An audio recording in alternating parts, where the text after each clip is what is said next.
Buonasera agli ascoltatori del pubblico della finanza sul web, buonasera come di consueto ad Andrea Ciunci che è con noi. Buonasera a voi e grazie. Grazie a te Andrea. Allora io vorrei, oggi approfondiamo un pochino la questione del codice Ratzinger, capiamo bene cos'è questo codice Ratzinger, ma prenderei lo spunto da un messaggio che ci è arrivato da Principe di Salemi, che ringrazia il dottor Ciunci per l'ottimo lavoro, ma si fa una domanda, dice: rilevando ai più questo piano diabolico, non rischiamo di mettere ulteriormente in pericolo il sommo pontefice prigioniero in Vaticano?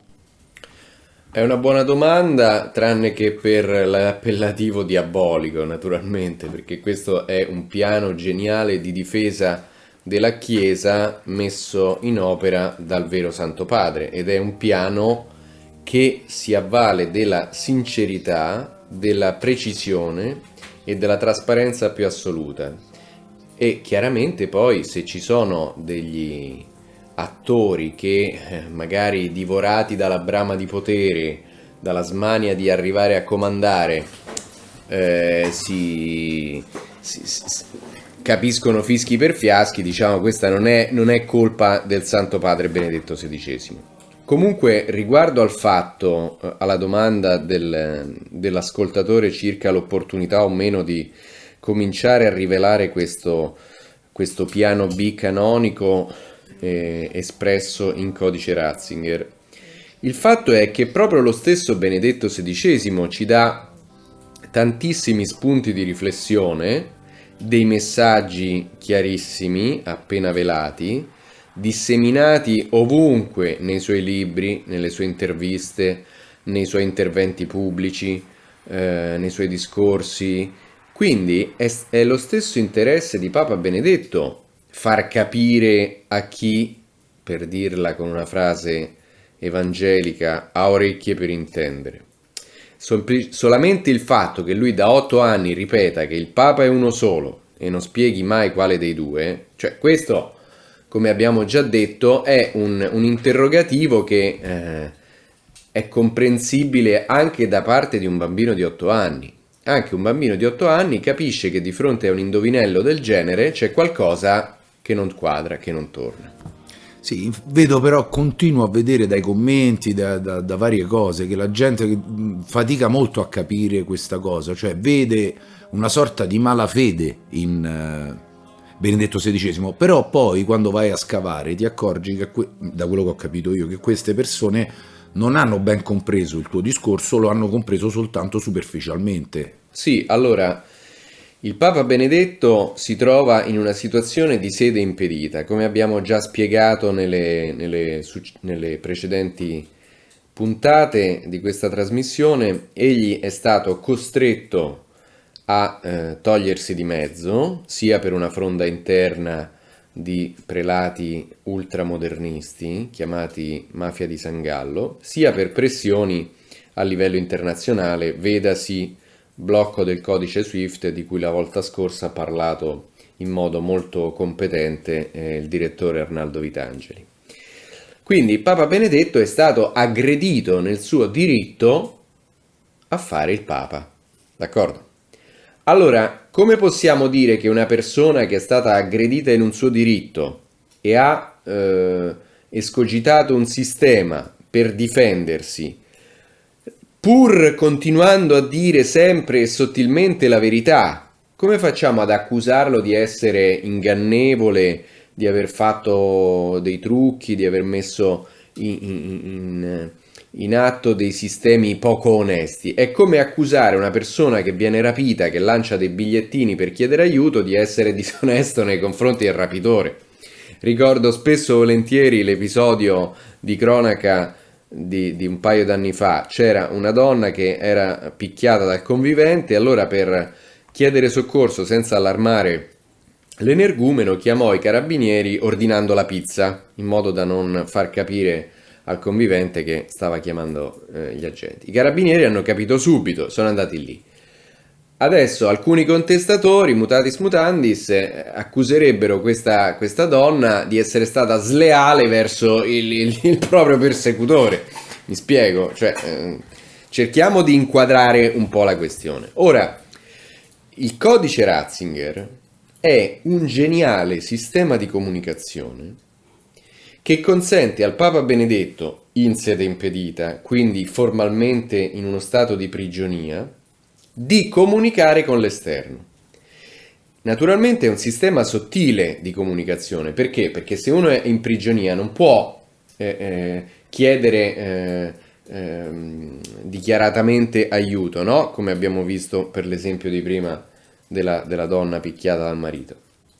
Quindi Papa Benedetto deve avvalersi di questo sistema di comunicazione sottile, logica, che solamente delle persone interessate alla sua vicenda, dotate di una certa onestà intellettuale e di una certa capacità di ragionamento, riescono a decodificare. Ora, questo sistema di comunicazione, che io ho chiamato per brevità codice Ratzinger, non me lo sono inventato io, ma è stato certificato da professionisti di altissimo livello. In primis il professor Carlo Taormina, l'avvocato più famoso d'Italia, che aveva dichiarato in un mio articolo intervista di qualche anno fa, di un paio d'anni fa: colpisce l'ambivalenza continua e studiata nell'arco di 8 anni attribuita alle dichiarazioni di Ratzinger, che nella sostanza pare ribadire sempre la stessa cosa, ovvero che il Papa è lui, Benedetto XVI, e non altri. Questo il professor Taormina ce lo diceva già nel 2020, in un momento in cui eravamo ancora agli inizi della scoperta di questo codice Ratzinger. Ora, come si esprime fattualmente questo sistema di comunicazione? Generalmente in due modi diversi: le cosiddette anfibolie o anfibologie, che sono delle frasi, delle espressioni che possono essere interpretate in due modi diversi. Per esempio, quando Benedetto dice «ho rinunciato validamente al mio ministero», siccome con l'unica parola ministero si traducono entrambi gli enti del munus e del ministerium, che configurano due situazioni completamente diverse, perché se si rinuncia al munus c'è l'abdicazione, se si rinuncia al ministerium c'è la sede impedita, noi non sappiamo a quale dei due ministero si riferisca Papa Ratzinger quando dice «ho rinunciato al mio ministero», perché se dicesse «ho rinunciato al mio ministero munus» vorrebbe dire «ho abdicato», ma lui può intendere perfettamente anche «ho rinunciato al mio ministero ministerium», come effettivamente ha scritto nella sua declaratio del 2013, e questo lo porta in sede impedita. Ok? Quindi queste sono le anfibologie, cioè due frasi che per la loro stessa ambiguità perfetta configurano due situazioni completamente diverse. Un altro esempio di anfibologia: quando Benedetto XVI dice al Corriere della Sera, intervista a Massimo Franco dell'anno scorso, dice i miei amici si sono un po' arrabbiati per la mia scelta, ma io l'ho fatta in piena coscienza e il Papa è uno solo. Allora Massimo Franco riferisce una narrativa mainstream per cui Benedetto XVI ha deciso liberamente di abdicare, il Papa è uno solo ed è Francesco, è tutto bello, tutto giusto. Ma non è quello che ha scritto e che ha dichiarato Papa Ratzinger, ovvero queste stesse parole possono essere interpretate così: i miei amici sono arrabbiati perché non hanno ancora capito che io mi sono ritirato in sede impedita e quindi il Papa è uno solo e sono io, perché nella sede impedita il Papa resta Papa a tutti gli effetti. Avete capito? Ora, il fatto stesso che queste anfibologie siano continue, e che ogni sua frase, non solo di Papa Benedetto in prima persona, ma anche il suo segretario, l'arcivescovo Monsignor Genswein, già solamente per il fatto che c'è sempre la possibilità di un sottotesto anfibologico, già quello parla da solo, perché un'ambiguità può capitare una, due, proprio a spingerci al massimo 3 volte in 8 anni, ma non per decine e decine di volte. Ogni frase, ogni discorso, ogni intervista può essere interpretata in 2 modi diversi. No? È chiaro? Chiaro. Tra l'altro, a questo proposito, molti mi chiedono notizie sul discorso del 65esimo di sacerdozio pronunciato da Papa Benedetto. e proprio recentemente ho trovato la decodificazione in pieno codice Ratzinger.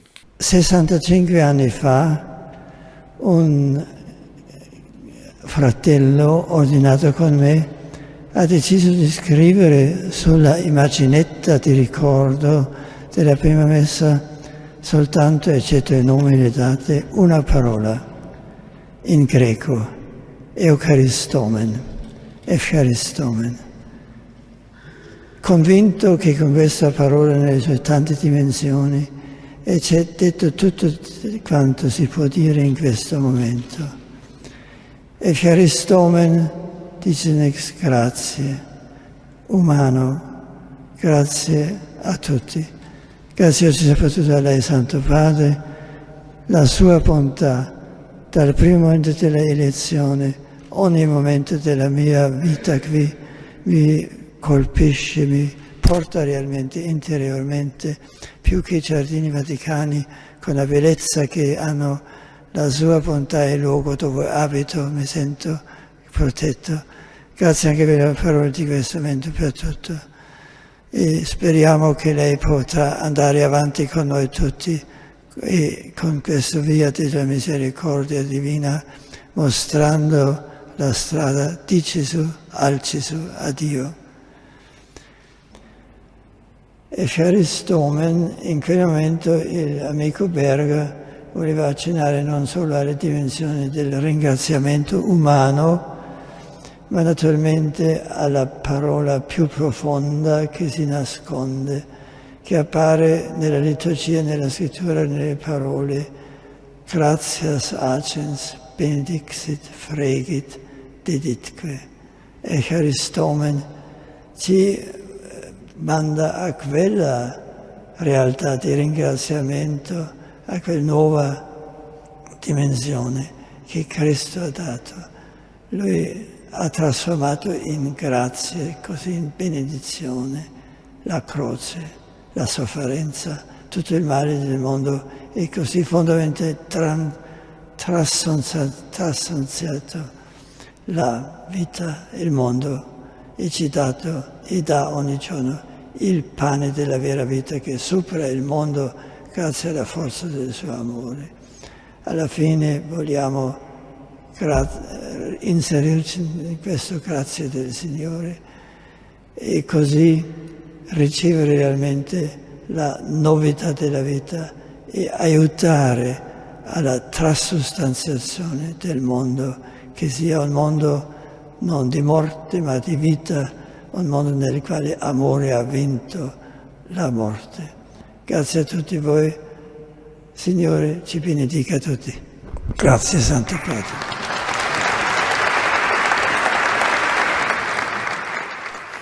Poi, tolte le anfibologie, ci sono invece dei messaggi assolutamente univoci, che però vanno un pochino scavati.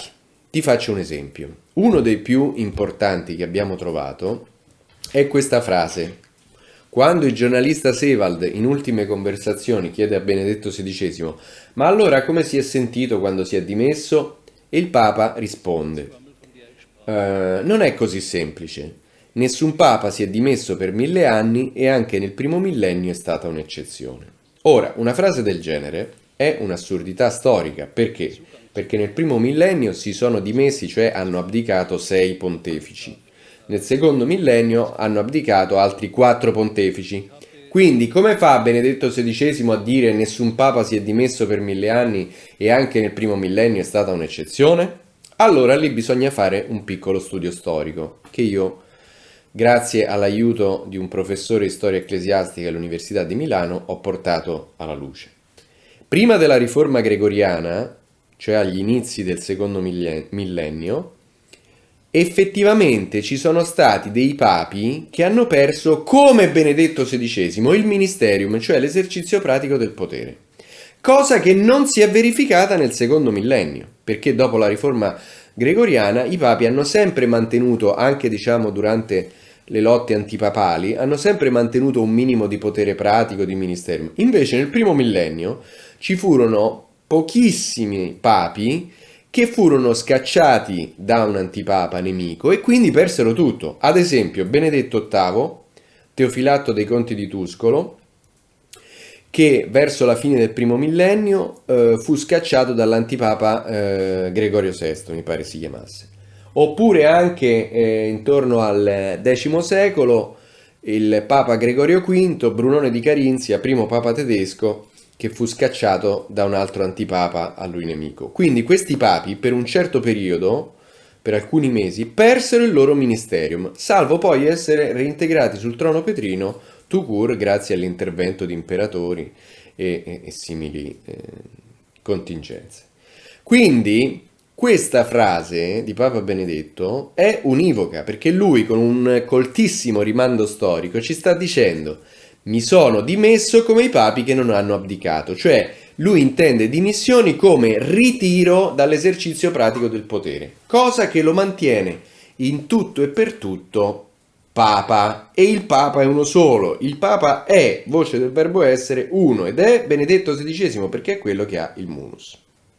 Andrea, siamo in Carnevale e pochi giorni fa era l'11 di febbraio, quindi nell'11 febbraio del 2013 io, rivedendo il calendario, ho visto che eravamo in pieno Carnevale ed era il giorno prima di Martedì Grasso in particolare. Stiamo parlando del giorno in cui Benedetto XVI fece la declaratio.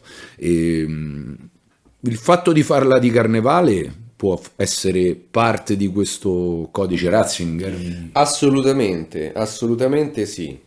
Anzi, questo è uno dei più sottili, colti, raffinati e anche umoristici messaggi in codice Ratzinger che il Santo Padre ci ha mandato. Sempre nel libro Ultime Conversazioni del 2016, il giornalista Sebald gli chiede, leggo: originariamente lei voleva dimettersi già in dicembre, poi però ha deciso per l'11 febbraio, lunedì di Carnevale, festa della Madonna di Lourdes. Ha un significato simbolico? E Benedetto risponde: che fosse lunedì di Carnevale non ne ero consapevole. In Germania mi ha causato anche qualche problema. Era il giorno della Madonna di Lourdes. La festa di Bernadette di Lourdes a sua volta coincide con il giorno del mio compleanno, per questo mi sembrava giusto scegliere proprio quel giorno. E Sebald ribatte: la data dunque ha... puntini puntini. E Benedetto: sì, un nesso interiore. Attenzione, perché questo scambio è costruito in un modo molto sottile. Sebald già gli pone la prima domanda, dice: lei ha scelto in connessione il fatto che fosse il primo lunedì di Carnevale la festa della Madonna di Lourdes. Già questa domanda ci deve mettere in allarme, perché che senso può avere scegliere la data di dimissioni dal papato il giorno del lunedì di Carnevale, no? Già la domanda... Il lunedì di Carnevale cos'è esattamente? Allora, perché bisogna specificare questa cosa. Il lunedì di Carnevale in Germania è il famosissimo Rosenmontag, lunedì delle rose, ed è una festa assolutamente famosissima, dove ci stanno sfilate di carri allegorici, feste di piazza, concerti, balli e così via. Quindi il lunedì di Carnevale in Germania è famosissimo. Infatti, perché aveva dato qualche problema a Benedetto la scelta di questo giorno inopportuno in Germania? Perché pensavano uno scherzo. Quando in Germania, il primo lunedì di Carnevale, hanno sentito che Benedetto si dimetteva, hanno pensato subito a uno scherzo. E infatti è stato qualche problema, come vedremo. Quindi dice Benedetto: no, io non ero consapevole, infatti ho fatto questa scelta inopportuna che mi ha causato dei problemi, ma in realtà era il giorno della Madonna di Lourdes, la festa di Bernadette coincide con il mio compleanno, e quindi la data ha, oggi nel 2016, quando scrive al presente, la data ha un nesso interiore. Allora il nesso interiore è, col senno di poi, fra la Madonna di Lourdes, la festa di Santa Bernadette, il compleanno di Papa Ratzinger e il primo lunedì di Carnevale. Capito? Perché sennò Sebald doveva dire: ah, dunque la data aveva un nesso interiore, cioè aveva prima che lei si consapevolizzasse di aver scelto un giorno inopportuno. Non so se mi sono spiegato. chiaro. Allora, il nesso interiore, ripeto, è fra 4 elementi: Madonna di Lourdes, festa di Santa Bernadette, compleanno di Benedetto XVI e primo lunedì di Carnevale. Ora, perché c'è un nesso interiore con il primo lunedì di carnevale nella data scelta per la declarazio. Perché? Perché è stata una gigantesca beffa, perché questa declarazio era servita in un modo così sottile, così sincero, così trasparente, troppo trasparente, che coloro che erano avidi di potere, bramosi di cacciare Benedetto XVI, si sono accontentati di questa dichiarazione, di questa polpetta, diciamo così, hanno pensato che fosse un'abdicazione e si sono antipapati da soli. Capito? Perché siccome Benedetto non ha abdicato, ma è andato in sede impedita, il Papa è rimasto lui, il conclave del 2013 non poteva essere convocato. Perché il conclave, come tutti sanno, si convoca solamente in due situazioni: quando il Papa muore, e Benedetto non è morto, grazie a Dio, oppure quando ha abdicato. Quindi, siccome lui non aveva né abdicato né era morto, il conclave del 2013 è stata una simpatica riunione fra cardinali che ha nominato un vescovo vestito di bianco che oggi esercita il potere, che è fattualmente un antipapa. Ora, questi giochi, attenzione, non sono per il divertimento di Papa Benedetto, ma hanno un significato profondissimo, teologico, perché Dio si fa beffe dei suoi nemici, dice la Bibbia. Tra l'altro, nel 1989 Papa Benedetto ricevette un premio carnevalesco. Questa è una cosa che non sa quasi nessuno. All'epoca il cardinale Ratzinger era prefetto della Congregazione per la Dottrina della Fede, quindi diciamo era il custode della dottrina cattolica, eppure ricevette questo premio carnevalesco, intitolato a Karl Valentin. Questo Karl Valentin, anzi si dovrebbe dire Valentin perché era tedesco, era un attore tipo Ettore Petrolini, però più cerebrale, più intellettualoide.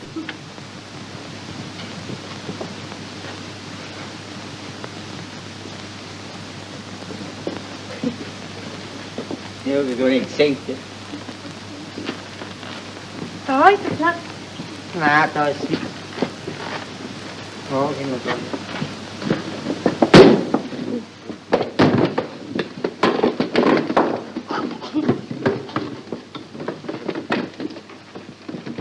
Era uno smontatore di parole, di frasi, faceva dei giochi di parole, degli enigmi, insomma un cabarettista un po' che giocava con le parole, esattamente come fa Benedetto XVI. Ratzinger, il giovane Ratzinger, era un grandissimo ammiratore di questo Karl Valentin, tanto che si fece 30 km a piedi per andare al suo funerale quando morì. E quando è che morì Karl Valentin? Il primo lunedì di Carnevale del 1948. Quindi, quando Benedetto dice che fosse lunedì di Carnevale non ero consapevole, non è credibile. Perché? Perché il primo è tedesco, lui quindi non può non sapere che è lunedì delle rose. Secondo, è un ecclesiastico, non può non sapere che è il lunedì prima del lunedì di Quaresima. Terzo, dulcis in fundo, era il giorno in cui era morto il suo idolo, diciamo così, della gioventù, che era questo Karl Valentin, che era un enigmista che giocava con le parole esattamente come fa lui. E Benedetto XVI giustificò il fatto di aver accettato questo premio carnascialesco ricevuto dalla società goliardica Naralla di Monaco, dicendo: siccome i giullari, i buffoni hanno sempre avuto il privilegio di poter dire la verità, anche alla corte dei potenti, quando tutto chiaramente era sotto controllo, io come prefetto della Congregazione per la Dottrina della Fede, che devo dire la verità, devo dire cose anche scomode, no? Dire quello che è la verità per la dottrina cattolica, mi sento, diciamo così, collega di questi buffoni, nel senso che ho il privilegio o che comunque devo poter dire sempre la verità. Capito che livelli di cultura, di genialità, di humor?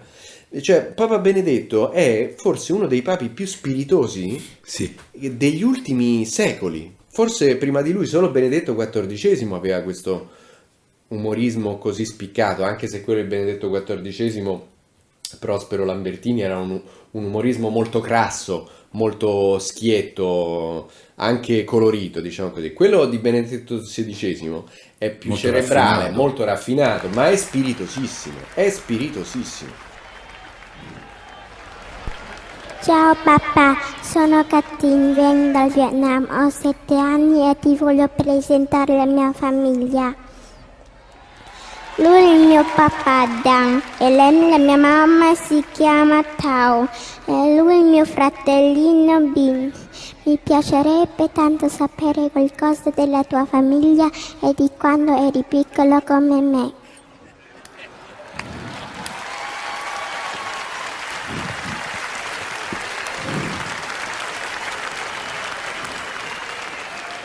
Rimanere qui vicino al Papa. Quando ha finito di posare,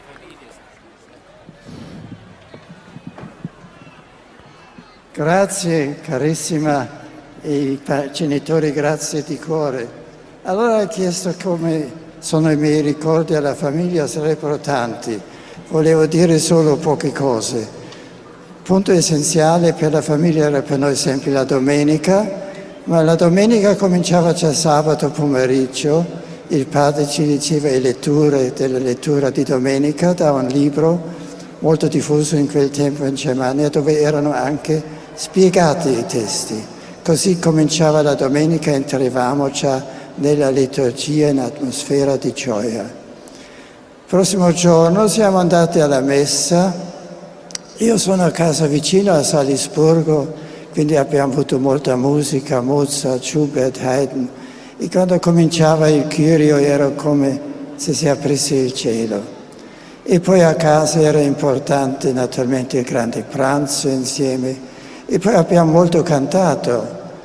Mio fratello è un grande musicista, ha fatto delle composizioni già da ragazzo per noi tutti, così tutta la famiglia cantava. Il papà suonava la cetra e cantava. Sono momenti indimenticabili. Poi abbiamo fatto naturalmente insieme viaggi, camminate. Eravamo vicino a un bosco e così camminare nei boschi era una cosa molto bella, avventure, giochi, eccetera. Con una parola eravamo un coranima sola con tante comuni esperienze, anche in tempi molto difficili, perché era tempo poi della guerra, prima della dittatura, poi della povertà. Ma questo amore reciproco che era tra di noi, questa gioia anche di cose semplici, era forte, così si poteva superare, portare anche queste cose. Mi sembra questo era molto importante, che anche cose piccole hanno fatto gioia perché si espresse così il cuore dell'altro, e così siamo cresciuti nella certezza che è buono essere un uomo, perché vedevamo che la bontà di Dio si rifletteva nei genitori e nei fratelli. E per dire la verità, se cerco di immaginare un po' come sarà in paradiso, mi sembra sempre il tempo della mia giovinezza, della mia infanzia, così in questo contesto di fiducia, di gioia, di amore, eravamo felici, e penso in paradiso dovrebbe essere simili come era nella mia gioventù. In questo senso spero di andare a casa andando verso l'altra parte del mondo. Ma se io ti facessi leggere delle cose che ho scoperto in ultime conversazioni, per esempio, quando dice la domanda, ma senta, ma quando è stato eletto Bergoglio, avete visto l'elezione in televisione? E lui risponde qualcosa tipo, quella sera eravamo tutti riuniti, quello che si poteva vedere in televisione l'abbiamo visto. Ma non ci sta dicendo quello che si poteva vedere delle elezioni di Bergoglio. Lui dice in generale quello che si poteva vedere. Magari cioè, vedeva Rete 4. Bravissimo. Cioè, chiaro che il Papa non è che si vede le ballerine o le stupidaggini. Il telegiornale, un bel film. Quindi quello che si poteva vedere l'abbiamo visto. Cioè ci sta dicendo che lui proprio se ne è infischiato dell'elezione di Bergoglio. Capito? Hai capito di che livelli stiamo parlando? Chiarissimo. E poi, a proposito di questi due papi e questo papa che continua a vestire di bianco, c'è questo Andrea Tornielli che a caldo, relativamente dopo, poco dopo mi sembra, non ricordo la data, fece un'intervista importante a Ratzinger. Certo. E gli domandò come mai lei continua a vestire di bianco, e Ratzinger anche qui sembra aver risposto in maniera forse ironica, dicendo che non aveva abiti ormai più neri, no? E quindi aveva soltanto quello bianco. Sì, è stata una delle più spiritose risposte di Papa Benedetto. Dunque, bisogna dire che Tornielli, all'epoca vaticanista della stampa, mi pare, Sì. oggi capo ufficio stampa del Vaticano, gli aveva scritto per capire alcune cose sulle sue dimissioni che non erano chiare, eccetera. Noi parliamo di dimissioni, ma In realtà poi- intendiamo sempre dimissioni dal ministerium, quindi autoesilio in sede impedita, attenzione. E ricevette in risposta da Benedetto XVI 3 frasi molto stringate, molto stringate. La prima era questa, dice: non c'è il minimo dubbio circa la validità della mia rinuncia al ministero Petrino. È quello che abbiamo detto prima, ma lui si riferisce al ministero ministerium o al ministero munus, ok? E poi dice: unica condizione della validità è la piena libertà della decisione. Speculazioni circa la invalidità della rinuncia sono semplicemente assurde. Allora lui sta dicendo: chi è che può dubitare della mia rinuncia al ministerium, cioè all'esercizio pratico del potere? non ci sono dubbi. Ma poi è ancora più sottile, perché dice: unica condizione della validità della rinuncia è la piena libertà della decisione. Lui si sta riferendo, diciamo, in termini semantici, alla parola rinuncia. Cioè la rinuncia, se tu vai a vedere sul vocabolario, è, diciamo, accettazione volontaria di evitare di godere di un diritto, di una prerogativa volontaria. Quindi l'unica prerogativa perché una rinuncia sia tale, una rinuncia in senso assoluto sia tale, è la libertà della decisione, e lui ha liberamente deciso non di abdicare, cosa alla quale lo volevano forzare, ma ha liberamente deciso di autoesiliarsi in sede impedita, rinunciando volontariamente al suo ministerium. Ora non so se i nostri ascoltatori diciamo hanno il mal di testa, però tutte queste cose si possono approfondire sui miei articoli che troverete sul mio account Twitter a disposizione di tutti. Venendo alla questione della veste bianca, la seconda frase di Benedetto è questa: il mantenimento dell'abito bianco e del nome Benedetto è una cosa semplicemente pratica. Nel momento della rinuncia non c'erano a disposizione altri vestiti. Del resto porto l'abito bianco in modo chiaramente distinto da quello del Papa. Attenzione. Lui ci sta dicendo, siccome gli abiti ecclesiastici sono quello nero da prete, quello bordato di porpora violacea da vescovo, quello rosso da cardinale e quello bianco da Papa, ok? Quindi quando dice nel momento della rinuncia non c'erano a disposizione altri vestiti, che vuol dire? Che in tutta Roma non ha trovato uno che gli noleggiasse una talare da cardinale o da vescovo? Allora, quello che lui sta dicendo è che siccome lui non ha abdicato, non ci sono a disposizione vestiti specifici da Papa impedito.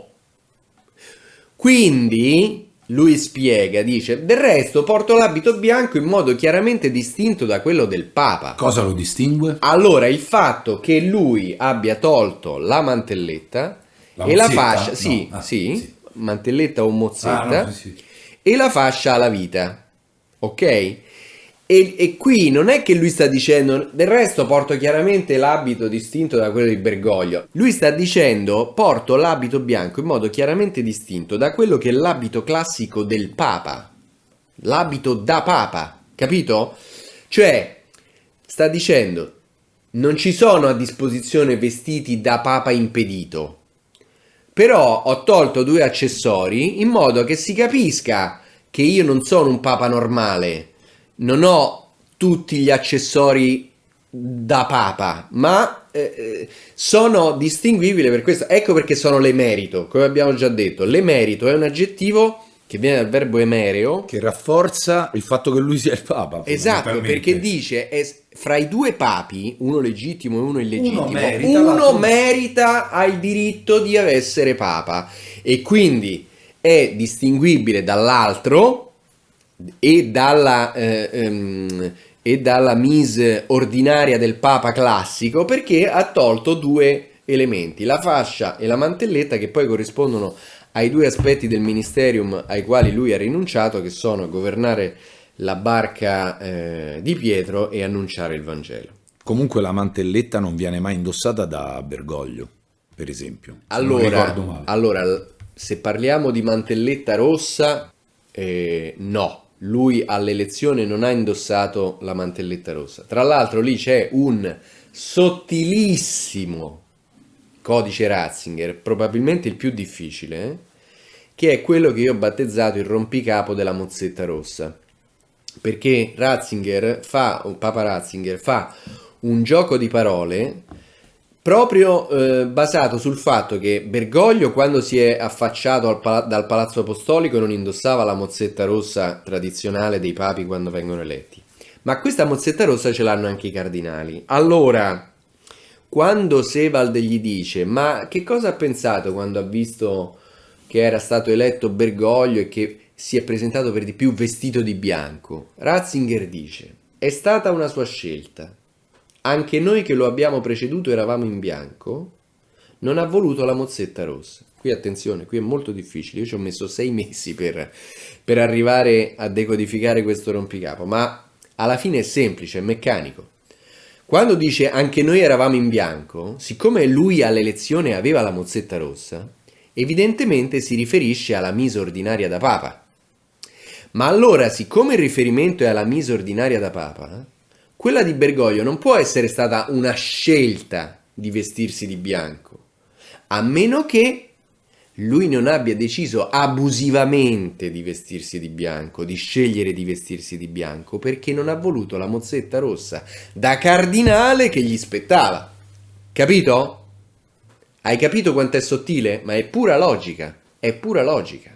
Quindi con quel rompicapo della mozzetta rossa, Benedetto ci sta dicendo che Bergoglio veste abusivamente di bianco. È un vescovo vestito di bianco. Ma questi sono, non vorrei scoraggiare gli ascoltatori, perché questi che abbiamo citato, sia quello del carnevale, sia questo della mozzetta rossa, sono i più complessi da capire. In realtà ce ne sono di chiarissimi, ci sono perfino i cosiddetti messaggi a chilometro zero, sempre per usare una mia definizione così di comodo.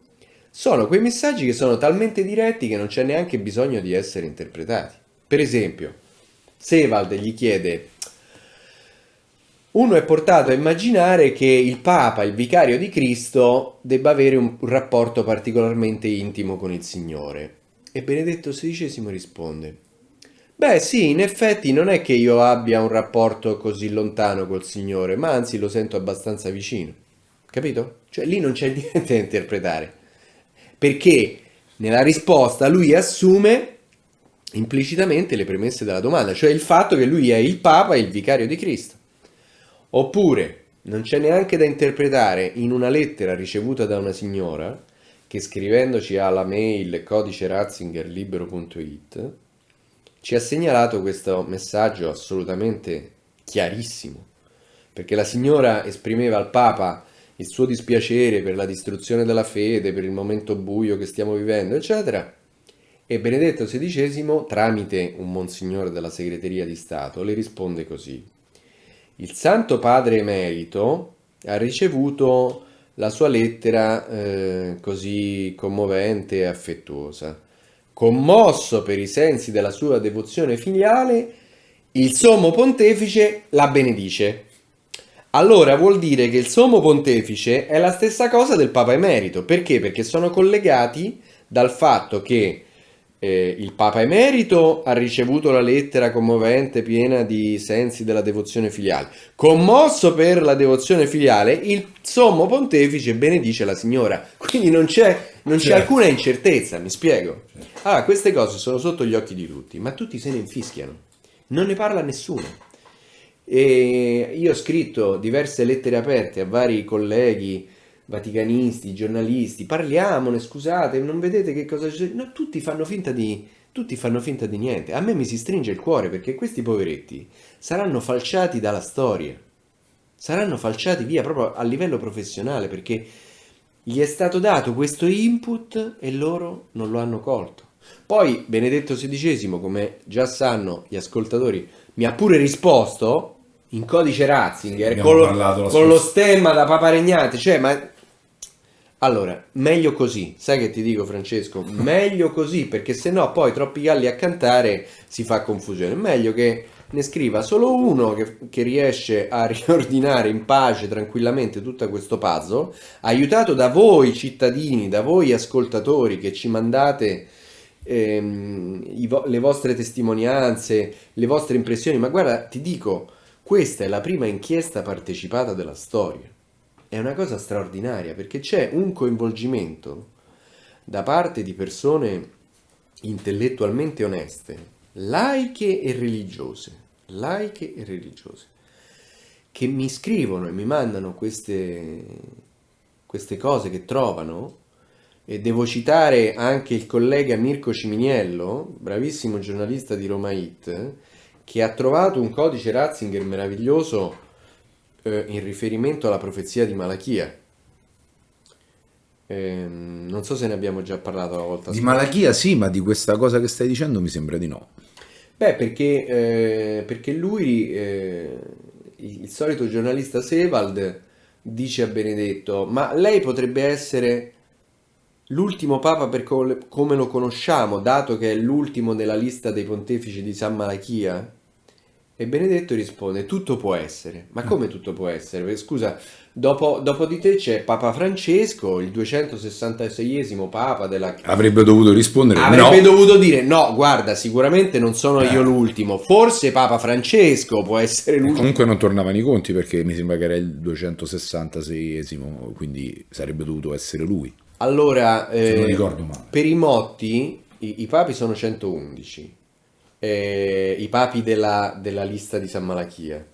L'ultimo è Benedetto con De Gloria Olive. De Gloria. Poi però c'è un altro motto: se debit qualcosa nella massima persecuzione, cioè regnerà nella massima persecuzione della Chiesa, che tocca a Bergoglio. Sarebbe Pietro II però nel... No, Pietro II c'è un'altra frase. È quello successivo allora. Che pascerà le sue pecore, eccetera, nel periodo. Sono simili, siederà nella massima persecuzione della Chiesa e pascerà le sue pecore. Sono simili. Però sono due figure differenti. Sono due motti diversi. Due motti Quindi, diversi.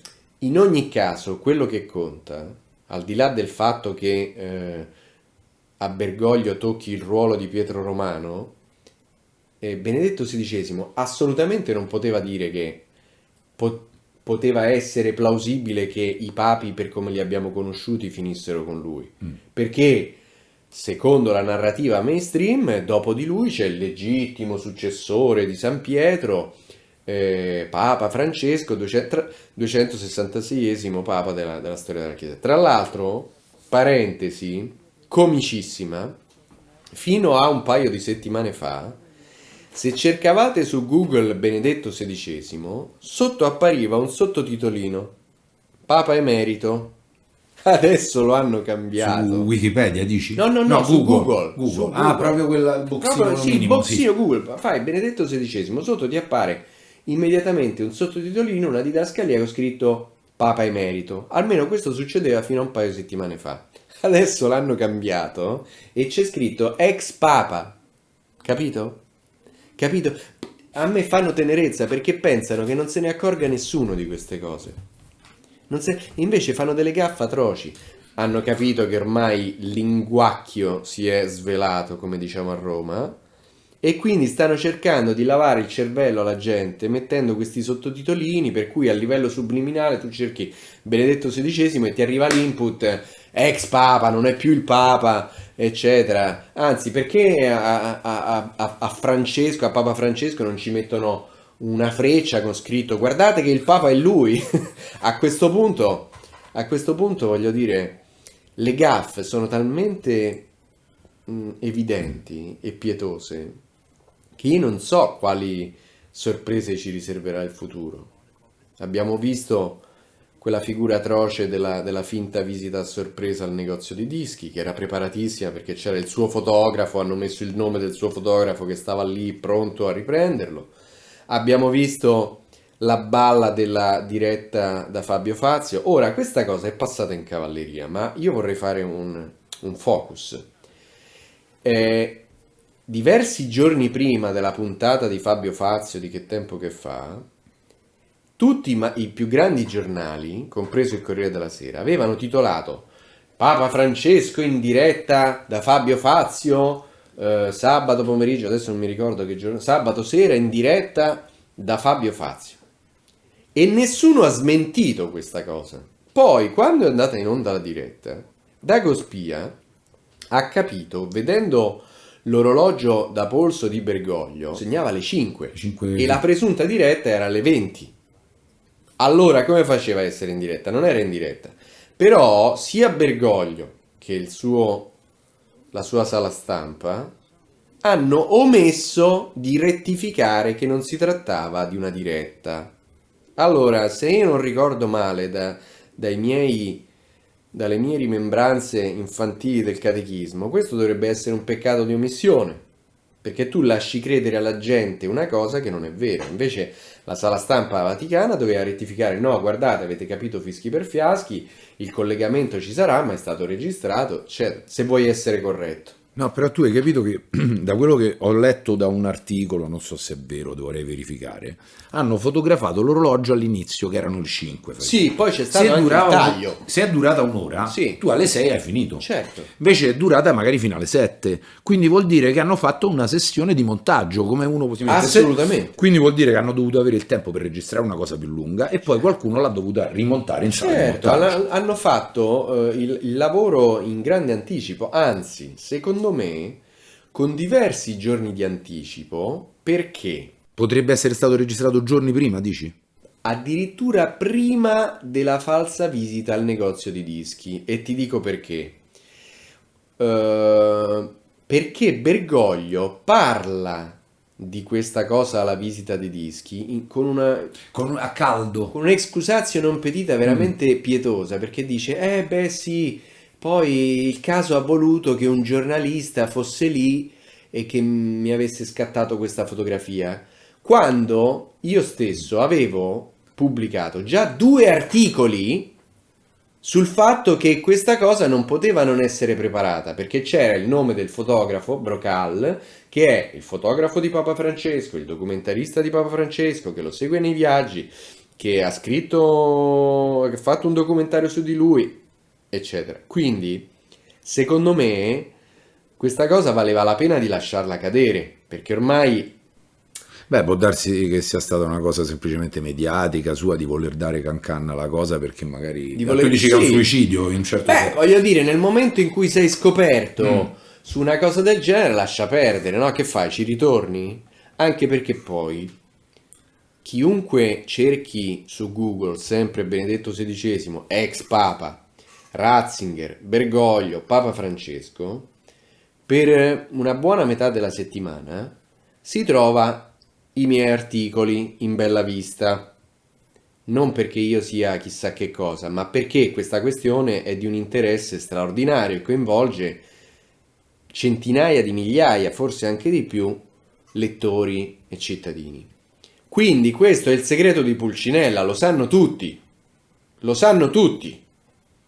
tutti fanno finta di niente, ma tutti sanno che c'è un giornalista che su un paio di testate, sul Libro, su BioBlue, su Roma Hit, tira fuori queste cose. Allora, che senso aveva tornare ancora su questa faccenda della fotografia al negozio di dischi? Lascia perdere, no? Ormai sei stato scoperto. Dai, no? Comunque, questa è una mia supposizione, perché, sì, perché in effetti Bergoglio torna anche sui suoi passi. Per esempio, quando scoprimmo che lui al collo porta un simbolo rosacrociano, perché il buon pastore che ha su quel crocifisso d'argento, orribile peraltro dal punto di vista estetico, è univocamente un simbolo dei Rosa Croce, perché è la posizione del buon pastore dei Rosa Croce, che sono una setta premassonica.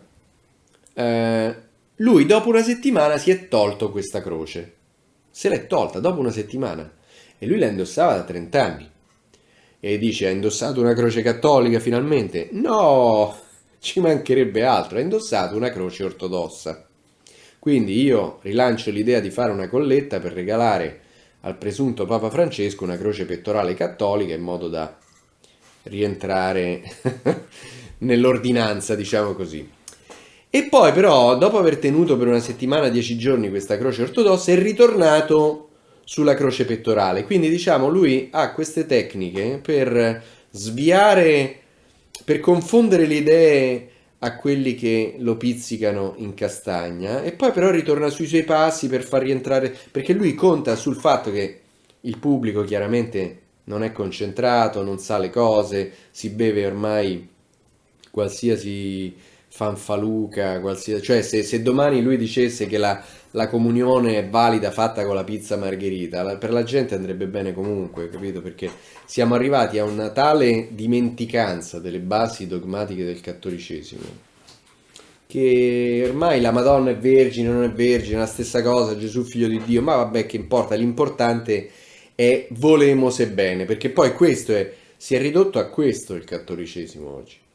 Da che era un impianto razionale perfettamente strutturato, anche rigido per carità, ma era perfettamente strutturato, tutto proiettato sull'aldilà, adesso è diventato una specie di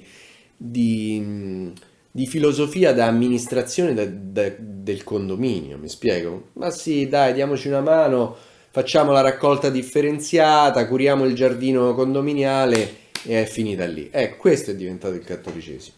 Sì. Bene, adesso io vorrei andare al centro dell'ultima tua ricerca, perché tu hai scritto un articolo recentemente in cui spieghi una cosa molto importante che a me mi ha incuriosito molto. Lo avevi già detto l'altra volta, ma adesso abbiamo trovato finalmente una persona che ci certifica quello che tu stavi dicendo, no? Cioè che Benedetto XVI importò nel diritto canonico della Chiesa questa struttura munus ministerium che era già presente nel diritto dinastico dei principi tedeschi, chiamato Fürstenrecht. Questo che cos'è? È una sorta di porta blindata, un sistema che non consente l'usurpazione del trono. Perfetto. Se ci puoi spiegare bene, perché io ho letto che questa cosa si ritrova addirittura in Italia con il re d'Italia e poi in Inghilterra con Elisabetta I e Mary Stuart. Spiegaci un po'. Esatto. Allora, dobbiamo questa scoperta alla finanza sul web. Perché?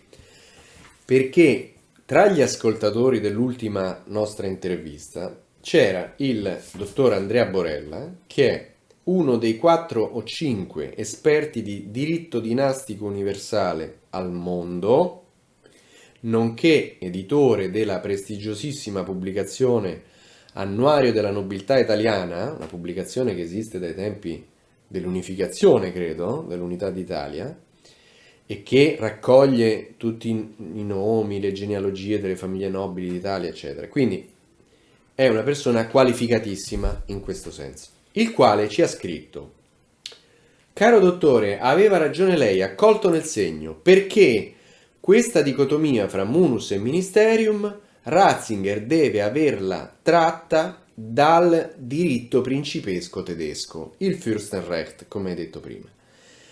Che cos'è questa questione del Fürstenrecht? Nel Intanto, 600, scusa se ti interrompo, prego. i principi tedeschi è riferito a un curretaggio del passato, naturalmente. Certo, beh, ma siamo arrivati anche in tempi recenti. Ti faccio un breve riepilogo. Dopo che nel 500 vi fu l'usurpazione da parte di Elisabetta I del trono inglese ai danni di Maria Stuart, cattolica, Elisabetta protestante, Maria Stuart cattolica, In Europa si scatenò il panico, soprattutto in Centro Europa, dove la Germania era suddivisa in una miriade di stati e staterelli, peggio che in Italia. Allora, siccome anche in Germania divampavano le lotte fra luterani e cattolici, si venivano a creare delle situazioni molto difficili sulla successione al trono di questi vari staterelli. Così fu codificata una distinzione fra titolo dinastico e funzioni, cioè fra la legittimità dinastica che tu hai per nascita a governare il tuo stato, il tuo feudo, e quindi poi le possibilità di esercitare il tuo ministerium. Così nel diritto principesco tedesco noi abbiamo per esempio che diversi arciduchi della casa d'Asburgo dovettero sottoscrivere una rinuncia al loro munus, al loro titolo, perdendo in molti casi persino il cognome, oltre alle prerogative nobiliari, dinastiche, Quindi eccetera. in Austria. Sì, nell'impero austro-ungarico, no? esatto. In Austria, certo. Viceversa, per esempio, per rimanere nello stesso ambito, l'imperatore Carlo I d'Asburgo, dopo la fine della Prima Guerra Mondiale, lui non rinunciò mai al suo munus, al suo titolo dinastico di essere imperatore d'Austria, e quindi fu esiliato. Quindi, essendo esiliato, perse anche il ministerium, ma dovettero cacciarlo perché lui non ha mai abdicato. Non ha mai abdicato. In Italia stessa cosa, il re Umberto II, figlio di Vittorio Emanuele III, che è stato re d'Italia per un breve periodo, non ha mai rinunciato al suo munus, al suo diritto dinastico di essere re d'Italia. Però scusa la domanda, Prego. noi chiamiamo munus ciò che in realtà dovremmo chiamare in un altro modo in questi casi, perché mi pare di aver capito, cioè no, che il munus è riferito alla questione di Dio, quindi un re. Oh, certo. Dobbiamo, cioè, Allora, è una struttura che viene utilizzata in quanto il papato è una monarchia. esatto, precisamente. Il papato è una monarchia Particolare. teocratica, elettiva assoluta. Caso rarissimo. Ma anche il re è una persona mistica, come ci ha spiegato il dottor Borella. Ecco, questo era importante. Diciamo, quindi il titolo di papa, il munus, è concesso direttamente da Dio. Ma anche il re, diciamo, governa, adesso non so precisamente in che Diciamo termini, sempre però, per grazia di Dio. Esatto, per grazia di per concessione divina, qualcosa del genere. Ok. La cosa importantissima da capire è che per quanto il papa sia eletto, diciamo, da un senato composto dai cardinali, il collegio cardinalizio fondamentalmente è un senato di senatori a vita, no? Tendenzialmente. Per quanto eletto dai cardinali, riceve l'investitura direttamente da Dio. Ecco perché la declaratio di Benedetto XVI non avrebbe mai potuto essere una rinuncia al munus dato da Dio, perché Benedetto ha differito l'entrata in vigore di questo provvedimento. Cioè è come se lui avesse detto al Signore: guarda, buon Dio, adesso tu il 28 febbraio, fra 17 giorni, ti riprendi automaticamente il titolo divino che mi hai concesso alle ore 20, capito? È assurda una cosa del genere, perché la rinuncia al papato deve essere simultanea, immediata. Io da questo momento rinuncio al munus, rinuncio al papato. Esattamente come l'elezione. Da questo momento tu sei papa, tu ricevi il munus da Dio perché noi cardinali ti abbiamo eletto legalmente, legittimamente, eccetera. Quindi questa questione munus ministerium, siccome è attiva in Germania, in Austria, in Baviera, in Italia, il cardinale Ratzinger non poteva non conoscerlo. E siccome questa dicotomia munus ministerium è fatta apposta per evitare usurpazioni, già nel 1983 il cardinale Ratzinger, con grande saggezza, di comune accordo con Giovanni Paolo II, fece inserire questa dicotomia tra munus e ministerium nel codice di diritto canonico. Perché come era prima? Prima bastava che il Papa dicesse: rinuncio all'ufficio papale, fine della storia, ho abdicato. Da questo momento le cose si complicano E quindi se il Papa rinuncia al munus c'è l'abdicazione e decade anche automaticamente il ministerium.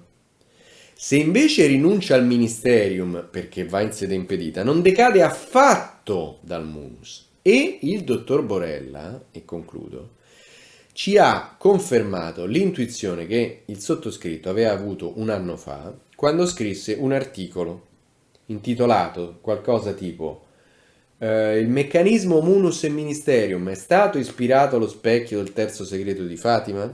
Perché?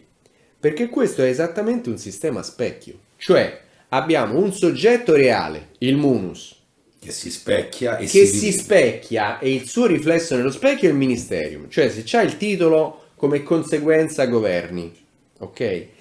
Ma il ministerium non sussiste senza il munus, è come pretendere che un'immagine sussistesse in uno specchio senza l'originale davanti allo specchio, capito? Ecco perché nel terzo segreto di Fatima si vede il vescovo vestito di bianco allo specchio, visto allo specchio. Che potrebbe essere il Santo Padre. Potrebbe essere il Santo Padre. Quindi la mafia di San Gallo si è accontentata del riflesso. Hanno arraffato un'illusione, quello che in termini strategico-militari si definisce un falso bersaglio. Il ministerium costituisce un falso bersaglio, perché è appunto il riflesso di qualcosa veramente importante che è il munus. Senza il soggetto, il riflesso sarebbe. Esatto. È come se io ti faccio un carro armato di compensato e poi mi tengo il carro armato vero appizzato sotto delle frasche. Il bombardiere nemico va a colpire il carro armato di compensato, ma mi salva quello che conta, cioè il carro armato vero. Questo in termini strategico-militari. Ecco perché Bergoglio è un riflesso di un papa, è un'immagine, un fantasma, un ologramma, diciamo così, che vive grazie al fatto che esiste un papa, il papa vero che ha il munus. Ecco perché c'è il ministero allargato, ma è allargato visivamente.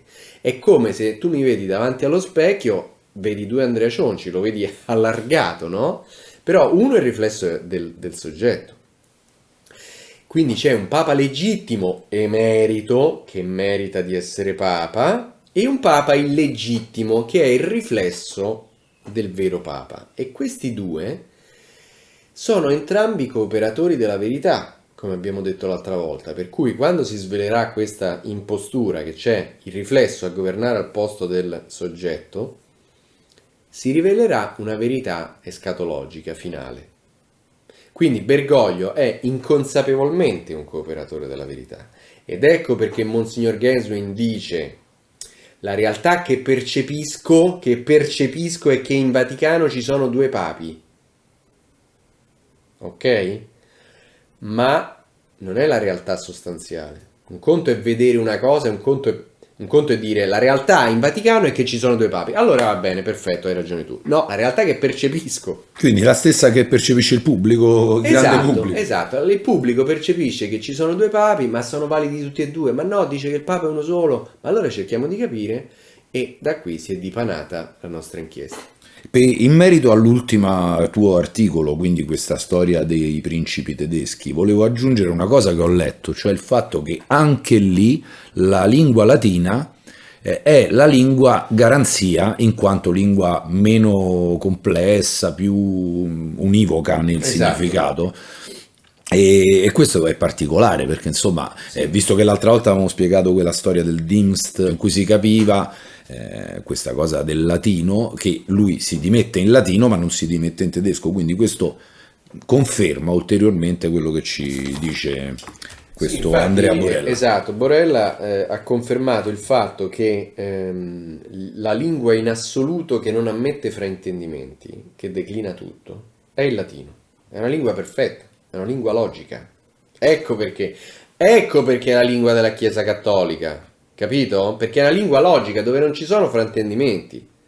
Pro multis nel messale, versato per voi e per molti, non per tutti come hanno tradotto dopo il concilio, perché non è che tutti vogliono il sangue di Cristo, non è che tutti vogliono andare in paradiso, capito? Per voi e per molti. E Benedetto XVI non è riuscito a fare questo cambiamento nel messale, perché già allora era impedito, diciamo era ostacolato, non ancora definitivamente impedito, ma fortemente ostacolato. Subito dopo il latino viene il tedesco. Il tedesco è una lingua molto precisa, non tanto quanto il latino, ma molto precisa. Ecco perché, come abbiamo visto l'altra volta, a differenza di tutte le altre lingue volgari, il tedesco distingue fra munus e ministerium, che traduce rispettivamente con Amt e Dienst, e noi, come abbiamo visto l'altra volta, abbiamo visto che nella traduzione tedesca Amt e Dienst sono scambiati di posto. Quindi nella versione tedesca Benedetto rinuncia all'Amt, cioè rinuncia al munus, quindi dovrebbe aver abdicato, quasi, perché poi c'è sempre il problema del differimento. Ma siccome l'unica versione che conta è quella del latino, questa manipolazione noi non sappiamo se l'hanno fatta dei nemici di Benedetto per rendere forzatamente valida la sua rinuncia, pur non riuscendo, Oppure se l'abbia fatta lui. o se l'abbia fatta apposta l'entourage di Benedetto XVI per dare a intendere ai suoi nemici tedeschi che lui aveva abdicato realmente. Questa è una cosa che solo la storia ce lo dirà.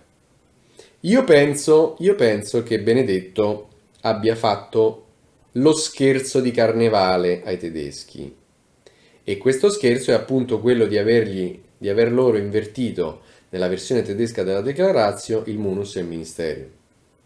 In questo senso è uno scherzetto innocente. Loro non sono andati a verificare se nella versione latina c'era veramente la corrispondenza, l'Amt stava al posto del ministerium, l'Amt stava al posto del munus e il Dienst stava al posto del ministerium. Non l'hanno controllata questa cosa. È incredibile però. È incredibile. Forse non l'hanno neanche voluta controllare. E però in questo senso potrebbe essere stato veramente lo scherzo del primo lunedì di carnevale fatto proprio ai tedeschi, perché i tedeschi celebrano il lunedì delle rose.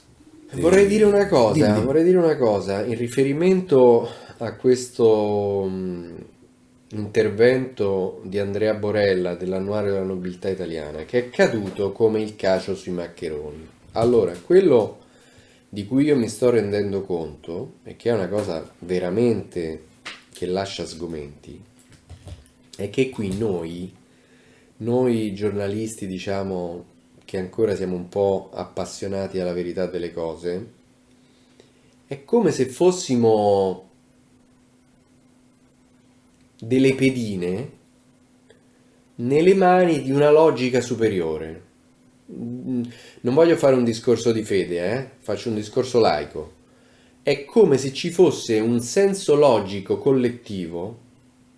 A livello personale posso dire che certe cose mi scaturiscono dalla mente, da non so dove, cioè certe volte capisco delle cose improvvisamente, dal nulla, perché l'inconscio evidentemente monta dei pezzettini, monta i pezzi del puzzle, e allora alla fine arriva la rivelazione. Ma questo succede anche ad altre persone, è come se ci fosse un inconscio logico condiviso, collettivo, e queste persone mi inviano poi degli input che sono perfettamente azzeccati, anche al momento storico che stiamo vivendo. Mi spiego? Quindi io colgo l'occasione per ringraziare La Finanza sul Web, tutti voi ascoltatori, e se avete suggerimenti, impressioni da condividere, scrivete all'email codiceratzinger@libero.it. Chi vuole seguire tutti gli aggiornamenti su Twitter, Cionci Andrea, troverà articoli, interviste, tra cui naturalmente lo stiamo vedendo in grafica, così vedono tutti gli estremi necessari. Grazie Andrea, grazie a voi, grazie di tutto, alla prossima. Scusate, è arrivata la notizia che il Papa sarebbe morto. La notizia, la fonte è? 3 Stelle ANSA. 3 Stelle ANSA. Il Papa è morto. Io vi prego di alzarvi per favore per un momento di raccoglimento e per chi crede in un momento di preghiera.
l'aspettavamo, ma quando arriva è dura.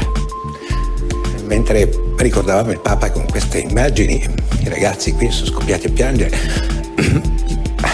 Scusate, prego.